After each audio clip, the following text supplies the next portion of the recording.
한미반도체 주주분들 반갑습니다. 주말 잘 보내고 계신가요? 우리 한미반도체 보유하신 분들 최근 흐름 보면서 마음이 정말 복잡하셨을 거예요. 얼마 전까지만 해도 한미반도체는 HBM 장비 대표주로 시장의 기대를 한몸에 받았죠. 그런데 1분기 실적이 나오고 나서 분위기가 확 달라졌습니다. HBM이 그렇게 좋다는데 왜 숫자는 이렇게 약하지? SK하이닉스랑 연결된 장비주라면서 왜 실적이 꺾였지? 혹시 한미반도체 성장 스토리가 꺾인 거 아니야? 이런 의심이 시장에 퍼졌고 주가도 꽤 세게 흔들렸습니다. 보유자 입장에서는 가장 힘든 구간이 바로 이런 때예요. 산업 이야기는 좋은데 숫자가 안 따라오고 회사에 대한 기대는 큰데 주가는 반대로 움직이는 구간이잖아요. 그런데 바로 이 지점에서 중요한 장면이 하나 나왔습니다. SK하이닉스 442억 원 규모 HBM사 제조용 TC 본더 수주입니다. 이건 그냥 수주 하나 나왔다로 끝낼 뉴스가 아닙니다. 한미반도체가 1분기 실적 쇼크 이후 시장의 의심을 다시 숫자로 반박할 수 있느냐? 그 성공 시나리오의 첫 장면처럼 볼 수 있는 뉴스예요. 한미반도체의 성공 시나리오를 보려면 먼저 실패처럼 보였던 장면부터 봐야 합니다. 1분기 실적이 약했던 건 분명히 부담이었습니다. 이건 억지로 좋게 포장하면 안 돼요. 시장 기대가 컸고 실제 숫자는 그 기대를 못 따라왔습니다. 그러면 주가는 흔들릴 수밖에 없습니다. 특히 한미반도체처럼 이미 기대가 많이 반영된 종목은 더 예민하게 반응합니다. 좋은 회사도 기대가 너무 크면 작은 실망에 크게 흔들릴 수 있거든요. 하지만 여기서 한 가지를 구분해야 합니다. 이 실적 부진이 정말 한미반도체의 경쟁력이 무너진 결과인지 아니면 HBM 3위에서 HBM 4로 넘어가는 전환기 공백이었는지요. 이 차이가 굉장히 큽니다. 경쟁력이 무너진 거라면 이야기가 달라집니다. 고객사가 떠나고 장비가 선택받지 못하고 수요가 줄어든 거라면 주가는 다시 평가를 받아야 하죠. 그런데 전환기 공백이었다면 다르게 봐야 합니다. HBM 세대가 바뀌고 고객사 양산 일정이 바뀌고 장비 발주가 잠깐 비는 구간이었다면 1분기 숫자만 보고 끝났다고 말하기는 이릅니다. 그래서 이번 442억 원 수주가 중요해진 겁니다. 시장이 기다리던 건 말이 아니라 확인이었거든요. 이번 수주가 보유자들에게 반가운 이유는 단순히 금액 때문만은 아닙니다. 442억 원이라는 숫자도 중요하지만 더 중요한 건 이 수주가 HBM사 제조용 장비라는 점이에요. 한미반도체가 과거 HBM 사이클에서 잘했던 회사라는 건 시장이 이미 알고 있습니다. 그런데 앞으로 중요한 건 과거가 아니죠. HBM4에서도 계속 선택받느냐입니다. HBM4는 AI 서버 시장에서 점점 더 중요해질 수밖에 없습니다. 엔비디아 GPU 성능이 올라가고 AI 모델이 커지고 데이터 센터 투자가 늘어나면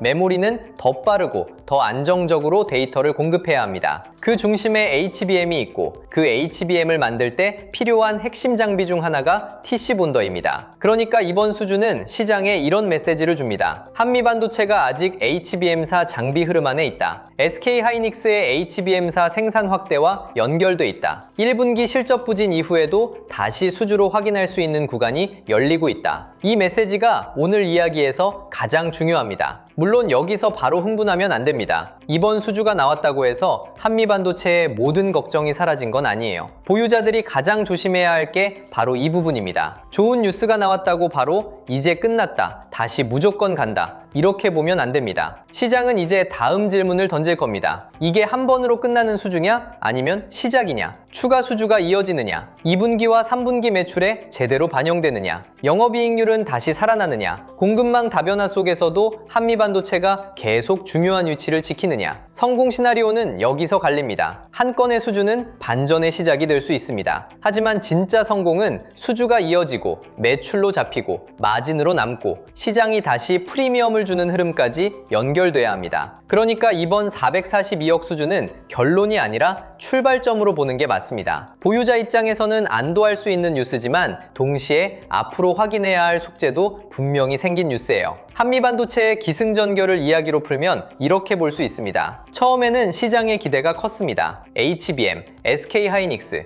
엔비디아, AI 서버, TC 본더 이 단어들이 붙으면서 한미반도체는 프리미엄을 받았죠. 그런데 1분기 실적이 나오면서 시장이 흔들렸습니다. 좋은 산업에 있는 건 알겠는데 왜 숫자가 이렇게 약하지? 이 의심이 생긴 겁니다. 여기까지가 보유자들이 가장 힘들었던 구간입니다. 그 다음에 나온 게 이번 SK하이닉스 HBM사 장비 수주예요. 이건 시장의 의심을 다시 숫자로 돌려놓을 수 있는 장면입니다. 말로만 HBM4가 좋은 게 아니라 아니라 실제 발주가 나오고 있네. 한미반도체가 HBM4에서도 다시 선택받고 있네. 이렇게 해석할 수 있는 거죠. 그 다음 장면은 아직 만들어지지 않았습니다. 추가 수주, 매출 반영, 마진 회복, 장비주 수급 확산, 이 흐름이 앞으로 나와야 합니다. 마지막 결말은 여기서 결정될 거예요. 한미반도체가 단기 반등으로 끝나는지 아니면 HBM사 성공 사이클을 다시 여는 종목으로 재평가받는지요. 여기서 TC본더가 왜 계속 중요하게 나오는지도 쉽게 봐야 합니다. HBM은 D램을 여러 층으로 쌓아서 만드는 고성능 메모리입니다. AI 서버에서 GPU 옆에 붙어서 데이터를 빠르게 밀어주는 역할을 하죠. GPU가 아무리 빠르게 계산해도 옆에서 데이터를 제때 공급해주지 못하면 성능이 제대로 나오기 어렵습니다. 그러니까 HBM은 AI 서버에서 병목을 줄여주는 핵심 부품에 가깝습니다. 그런데 HBM은 만들기가 까다롭습니다. 여러 장의 D램을 정밀하게 쌓고 열과 압력으로 붙이고 분량을 줄여야 합니다. 조금만 틀어져도 성능이 떨어지고 고객사가 원하는 기준에 맞추기 어려워집니다. 그래서 TC본더는 단순히 장비 하나가 아닙니다. 고객사의 생산성과 수율, 그리고 결국 마진과 연결되는 장비예요. 수율은 어렵게 생각할 필요 없습니다. 제품 100개를 만들었을 때 정상 제품이 90개 나오면 좋은 거고 60개만 나오면 비용은 들어갔는데 팔 수 있는 제품이 줄어드는 겁니다. 같은 장비, 같은 인력, 같은 시간을 쓰고도 팔 수 있는 물량이 달라지는 거예요. 그래서 메모리 회사 입장에서는 좋은 장비를 쓰는 게 곧 돈과 연결됩니다. 한미반도체가 계속 평가받으려면 바로 이 지점을 증명해야 합니다. 그럼 앞으로 보유자는 무엇을 봐야 하느냐? 가장 먼저 봐야 할 건 추가 수주입니다. 이번 442억 원 수주가 의미 있는 신호인 건 맞습니다. 하지만 시장은 한 번으로 만족하지 않습니다. HBM4 생산 확대가 진짜 큰 흐름이라면 장비 발주는 한 번 나오고 끝나기보다 이어져야 합니다. 두 번째는 매출 반영입니다. 장비 회사는 수주 공시가 나왔다고 바로 모든 게 끝나는 구조가 아닙니다. 납품이 되고 설치가 되고 검수가 되고 매출로 잡혀야 합니다. 보유자는 앞으로 실적 발표에서 이번 수주가 어떻게 반영되는지 봐야 합니다. 세 번째는 영업이익률입니다. 매출이 들어도 마진이 무너지면 시장은 크게 좋아하지 않습니다. 한미반도체가 높은 평가를 받으려면 매출 회복과 함께 수익성도 지켜줘야 합니다. 네 번째는 고객사 흐름입니다. SK하이닉스와의 연결은 여전히 중요합니다. 하지만 앞으로는 다른 고객사, 다른 장비, 다른 패키징 흐름까지 넓어지는지도 같이 봐야 합니다. 이 네 가지가 맞물리면 한미반도체의 성공 시나리오는 훨씬 선명해질 수 있습니다. 가격 흐름을 볼 때도 단순히 오늘 올랐다 해서 끝내면 안 됩니다. 수주 뉴스가 나오면 주가는 반응할 수 있습니다. 하지만 진짜 중요한 건 그 가격 위에서 누가 사주느냐입니다. 급등한 날에는 단기 매매 자금도 많이 들어옵니다. 이 돈은 빠르게 들어왔다가 빠르게 나갈 수도 있어요. 그래서 보유자는 장중 고점보다 종가를 봐야 합니다. 좋은 뉴스에 올라갔는데 종가로 밀리면 아직 매물이 많다는 뜻입니다. 반대로 뉴스가 나온 뒤 흔들리더라도 종가에서 버티면 시장이 그 뉴스를 의미 있게 보고 있다는 뜻으로 볼 수 있어요. 신규로 보는 분들은 더 조심해야 합니다. 좋은 뉴스가 좋은 매수 자리를 바로 만들어주는 건 아닙니다. 한미반도체가 좋은 방향으로 가고 있어도 이미 뉴스가 퍼진 뒤 급하게 따라붙으면 대응이 어려워질 수 있습니다. 신규 접근은 추가 수주 흐름, 2분기 실적 기대, 장비주 전체 수급, 외국인과 기관 매수까지 같이 보고 나눠서 판단하는 게 좋습니다. 좋은 회사와 좋은 자리는 다르거든요. 외국인과 기관 수급도 꼭 봐야 합니다. 한미반도체처럼 기대가 큰 종목은 개인 투자자 관심이 굉장히 큽니다. 좋은 뉴스가 나오면 개인이 먼저 반응하는 경우도 많죠. 그런데 주가가 오래 가려면 위에서 받아주는 큰 돈이 필요합니다. 아래에서 사는 돈과 위에서 사는 돈은 성격이 다릅니다. 가격이 빠졌을 때 저가 매수는 들어올 수 있습니다. 하지만 가격이 오른 뒤에도 외국인과 기관이 계속 사준다면 시장이 그 위 가격을 인정하고 있다는 뜻으로 볼 수 있어요. 특히 이번 수주 이후 외국인과 기관이 어떤 반응을 보이는지 중요합니다. 그들이 단순 뉴스 반응으로 물량을 덜어내는지 아니면 다시 포지션을 잡는지 봐야 합니다. 공매도 흐름도 같이 봐야 합니다. 공매도 물량이 많은 상태에서 수주 뉴스가 나오고 주가가 버티기 시작하면 나중에는 되사야 하는 힘이 생길 수 있습니다. 그게 숏 커버링으로 이어지면 반등의 힘을 보탤 수 있어요. 물론 무조건 나온다고 보면 안 됩니다. 조건은 가격이 버티고 수주가 이어지고 실적 기대가 살아나는 겁니다. 한미반도체의 성공 시나리오는 결국 세 단계로 봐야 합니다. 먼저 첫 번째는 의심을 멈추게 하는 단계입니다. 1분기 실적 부진 때문에 시장이 의심했는데 이번 수주가 그 의심을 어느 정도 누그러뜨릴 수 있습니다. 두 번째는 숫자로 반박하는 단계입니다. 수주가 매출로 잡히고 영업이익률이 살아나고 실적이 다시 올라오는 흐름이 나와야 합니다. 세 번째는 재평가 단계입니다. 단순히 1분기 부진을 회복하는 정도가 아니라 HBM4 사이클 안에서 한미반도체가 계속 필요한 회사라는 인식이 다시 강해져야 합니다. 이 세 단계가 이어지면 시장은 한미반도체를 다시 다르게 볼 수 있습니다. 반대로 이번 수주 이후 추가 흐름이 약하면 오늘 뉴스는 단기 반등 재료로 끝날 수 있습니다. 그래서 지금은 끝났다도 아니고 다시 무조건 간다도 아닙니다. 성공 시나리오가 다시 열렸고 이제 그 시나리오가 실제로 진행되는지 확인하는 구간입니다. 이렇게 보는 게 가장 현실적입니다. 그리고 이 흐름은 한미 반도체 하나만 보고 끝낼 이야기가 아닙니다. SK하이닉스가 HBM사 제조용 장비를 발주했다는 건 HBM사 생산 확대가 실제 투자로 움직이고 있다는 뜻이기도 합니다. 그러면 돈은 한미 반도체에서만 멈추지 않을 수 있어요. 반도체 장비주, 후공정, 패키징, 소부장, 전력 인프라, 그리고 다시 SK하이닉스와 삼성전자 같은 대형주까지 흐름이 이어지는지 봐야 합니다. 진짜 강한 장에서는 대표주 하나만 오르고 끝나지 않습니다. 대표주가 먼저 움직이고 그 다음 관련 장비와 소재, 후공정, 전력 인프라로 돈이 번지는 경우가 많습니다. 이번 수주가 단순한 한미 반도체 뉴스인지 아니면 HBM사 장비 사이클이 다시 움직이는 신호인지 여기서 갈립니다. 그래서 오늘 같은 흐름에서는 한미 반도체 가격만 보지 말고 돈이 어디로 번지는지 같이 보셔야 합니다. 그래서 오늘 준비한 자료도 이 흐름에 맞춰봐 주시면 좋습니다. 한미 반도체가 442억 원 수주 뉴스로 다시 관심을 받는 날에는 단순히 이제 갈까요만 고민하면 답이 잘 안 나옵니다. 중요한 건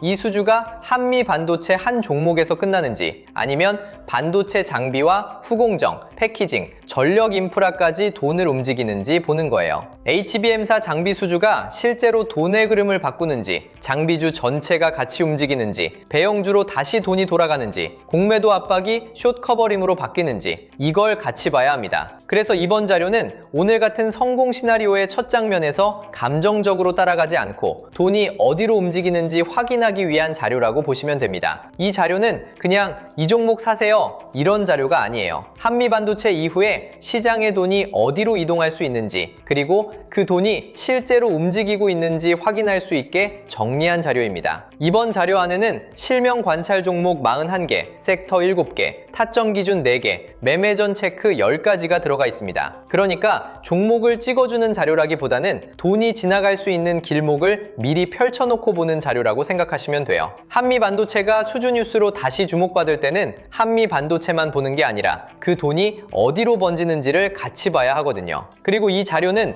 영상 아래 더보기란에 있는 파란색 링크로 신청하실 수 있게 준비해 둘게요. 지금 설명을 들으시면서 나는 한미 반도체 하나만 보는 게 아니라 수주 이후 돈이 어디로 번지는지 같이 보고 싶다. 이런 생각이 드신다면 더보기란 파란색 링크를 먼저 열어두셔도 좋습니다. 구독과 좋아요 눌러주시고 댓글창에 구독 완료라고 남겨주시면 자료 신청 흐름까지 이어서 확인하실 수 있게 해두겠습니다. 이제 이 자료 안에 어떤 내용이 들어가 있는지 조금 더 쉽게 풀어볼게요. 먼저 실명 관찰 종목 41개는 한미 반도체 이후에 돈이 이동할 수 있는 후보들을 정리해둔 겁니다. 한미 반도체가 SK하이닉스 수주 뉴스로 움직였다고 해서 한미 반도체만 보고 끝내면 좁게 보는 거예요. 그 돈이 SK하이닉스 같은 HBM 대형주로 이어지는지 삼성전자처럼 HBM사와 엔비디아 공급망 기대가 있는 대형주로 번지는지 HPSP 같은 장비주로 같이 움직이는지 리노공업, ISC 같은 후공정 쪽으로 넘어가는지 HD 현대일렉트릭, LS일렉트릭 같은 전력 인프라까지 확산되는지를 같이 보는 겁니다. 이걸 미리 정리해두지 않으면 뉴스가 나온 뒤 급하게 찾게 되고 그때는 이미 많이 오른 자리에서 따라가게 될 수 있거든요. 그래서 실명 관찰 종목 41개는 무조건 이걸 사라가 아니라 돈이 어디로 이동하는지 미리 확인하는 용도로 보시면 됩니다. 그리고 섹터 7개도 같이 정리해뒀습니다. 반도체 대형주, 전력 인프라, 인프라, 반도체 장비 소부장, 후공정 패키징, 증권 금융, 자동차 자율주행, 저평가 대형주, 이렇게 돈이 이동할 수 있는 흐름별로 나눠서 볼 수 있게 만든 자료예요. 시장이 진짜 강하면 한미 반도체만 오르고 끝나지 않습니다. 한미 반도체에서 시작된 HBM 장비주 관심이 SK하이닉스와 삼성전자 같은 반도체 대형주로 이어지고, 장비 소부장으로 번지고, 후공정과 패키징으로 넘어가고, AI 데이터 센터, 전력 수요 때문에 전력 인프라로 이어질 수 있거든요. 또 코스피 거래대금이 살아나면 증권주와 금융주까지 같이 반응할 수 있습니다. 반대로 한미 반도체만 잠깐 오르고 다른 섹터로 돈이 전혀 번지지 않는다? 그러면 아직 반도체 전체가 강하게 살아났다고 보기에는 애매할 수 있어요. 그래서 이 자료는 종목 하나만 보는 게 아니라 돈이 어느 섹터까지 번지고 있는지 확인하는 지도라고 보시면 됩니다. 여기서 더 중요한 게 타점 기준 4개예요. 좋은 종목인 건 알겠는데 지금 들어가도 되는지, 기다려야 하는지, 이미 늦은 자리인지, 이걸 구분하는 게 제일 어렵잖아요. 특히 오늘 같은 한미 반도체 흐름에서는 더 그렇습니다. 그래서 이 자료에서는 타점을 가격 하나로 박아놓은 게 아니라 돌파, 눌림, 회복, 과열 회피, 이렇게 4가지 기준으로 보게 정리해놨어요. 수주 뉴스로 급등할 때도 바로 따라가는 게 아니라 종가로 버티는지 봐야 하고요. 눌림에서는 기준선을 지키는지, 회복 구간에서는 거래대금이 붙는지, 과열 구간에서는 윗꼬리와 차익 매물이 나오는지 봐야 합니다. 그리고 매매 전 체크 10가지도 꼭 보셔야 합니다. 손실은 종목을 몰라서 나는 경우보다 기준 없이 들어가서 나는 경우가 훨씬 많아요. 뉴스 보고 급하게 들어가고 급등했다고 놓칠까봐 따라붙고 비중을 한 번에 크게 넣고 손절 기준 없이 버티고 나중에는 내가 왜 샀는지도 기억이 안 나는 경우가 많잖아요. 그래서 이 자료에는 매매 전에 반드시 확인해야 할 체크리스트 10가지를 넣어놨습니다. 내가 뉴스에 끌려 들어가는 건 아닌지, 이미 너무 오른 자리는 아닌지, 거래량이 붙고 있는지, 외국인이나 기관 수급이 들어오는지, 섹터 전체로 돈이 번지고 있는지, 손절이나 비중 축소 기준이 있는지, 한 번에 비중을 너무 크게 넣는 건 아닌지, 분할 진입 계획이 있는지, 내 투자 기간이 단기인지 중장기인지, 나중에 복귀할 수 있는 매매인지, 이걸 매매 전에 한 번만 체크해도 감정 매매를 많이 줄일 수 있어요. 자료 받아보고 싶으신 분들은 영상 아래 더보기란에 있는 파란색 링크를 확인해 주시면 됩니다. 구독과 좋아요 눌러주시고요. 댓글창에 구독 완료라고 남겨주시면 됩니다. 그 다음 더보기란에 있는 파란색 링크로 들어가시면 자료 신청하실 수 있게 준비해 두겠습니다. 이번에 함께 정리한 자료 제목은 바로 코스피 2만의 시대, 돈의 흐름을 읽는 법입니다. 이 자료는 그냥 한 번 보고 끝나는 요약본이 아니라 한미 반도체처럼 수주 뉴스와 급등이 나오는 종목을 볼 때 시장의 돈이 어디로 움직이는지 이북 형태로 차근차근 학습할 수 있게 정리해둔 자료예요. 코스피 시대 흐름 정리 자료부터 AI 주식 보조지표 템플릿, 시장 모니터링 대시보드, AI 종목 스크리닝 리스트, 투자 체크리스트와 원칙 카드, 섹터 테마 분석 자료, 실전 매매 기록 템플릿까지 함께 정리해드리겠습니다. 더보기란에 파란색 링크가 여러 개로 나뉘어 있다면 본인이 원하는 자료에 맞는 링크로 들어가 신청하시면 됩니다. 그리고 마지막으로 하나만 짧게 말씀드릴게요. 댓글 중에 이런 말씀을 주신 분들이 있었어요. 내용 좋은 건 알겠는데 직장 생활하면서 이걸 매일 다 확인하기는 어렵다. 맞습니다. 한미 반도체 하나만 봐도 챙길 게 정말 많습니다. HBM 흐름도 봐야 하고 SK하이닉스와 삼성전자 움직임도 봐야 하고